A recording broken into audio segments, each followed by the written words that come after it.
Brought to you by TechnoSpark 20 series smartphones.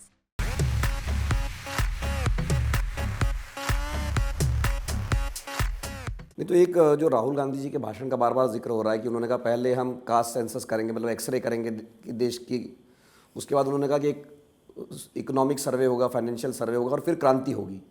तो ये क्रांति होगी मतलब क्या होगा कि प्रॉपर्टी बांट दी जाएगी, क्या होगा? यही सबसे बड़ी बात ही हो रही है। वो इंटरप्रिटेशन करने वालों पे है।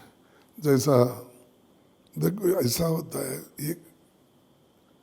ये जाति जनगणना इसकी जरूरत इसलिए है, तुम्हारा समाज जाति आधारित है।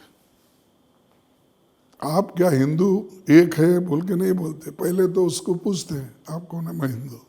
फिर हिंदू में पूछते हैं आप कौन से जमो, नहीं मैं ब्राह्मण हूँ। फिर ब्राह्मण में पूछते कौन, आप सारस्वत ब्राह्मण है, गौड़ सारस्वत है, माधव ब्राह्मण है, वैष्णव है, पूछते या नहीं पूछते। तो वैसा हर, अब मेरा शेड्यूल कास्ट में आता है लिस्ट में, मैं शेड्यूल कास्ट बोलता हूँ, उसी जगह ठहरते नहीं लोग। शेड्यूल कास्ट में फिर क्या है, शेड्यूल कास्ट में फिर क्या है, it is a list of schedule. ये तो शेड्यूल है, शेड्यूल में मेरा कम्युनिटी है, फिर भी पूछते क्या कौन सी है, फिर मैं बोलता हूँ मैं महार हूँ। तो महार होने का किधर के है आपके, कर्नाटक में महार है क्या है, माला है, महार है, छलवादी है, अलग अलग नाम से पुकारा जाता है।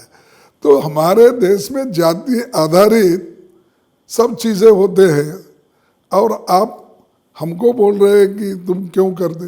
तो मालूम होता है कि कास्ट, सब कास्ट, या जो अब किनको सत्ता मिली बैकवर्ड में भी वो हो सकता है भारी बने, तो उनका कैटेगरी को आप अलग देखना चाहिए। शेड्यूल कास्ट में अगर भारी एक सेक्शन है, अब नेशनल लेवल का अगर पर्सपेक्टिव देखे तो हर ट्राइब हो ये हो उसका सबका निकलता है बात।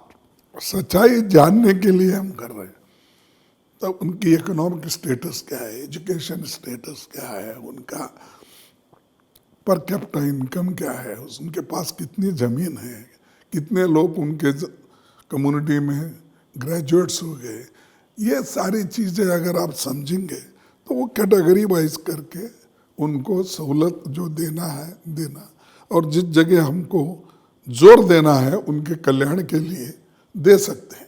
जैसा कि 5 ईयर प्लान बना नेहरू जी में, उन्होंने जब 5 ईयर प्लान बनाना तो सबके लिए उन्होंने बहुत से चीज़ें की। किसानों के लिए उन्होंने की, ग्रीन रेवोल्यूशन लाया, वाइट रेवोल्यूशन लाया, बड़े बड़े पब्लिक सेक्टर हमारे पास नहीं थे, यहाँ तक कि होटल्स भी नहीं थे जो फॉरेनर आके टूरिस्ट ठहरता है।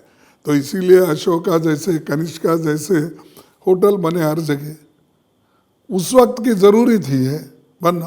अब बहुत से होटल बन रहे हैं, अब ज़रूरत नहीं बनाने की। वक्त के लिहाज से आपको प्रोग्राम बनाना पड़ता है।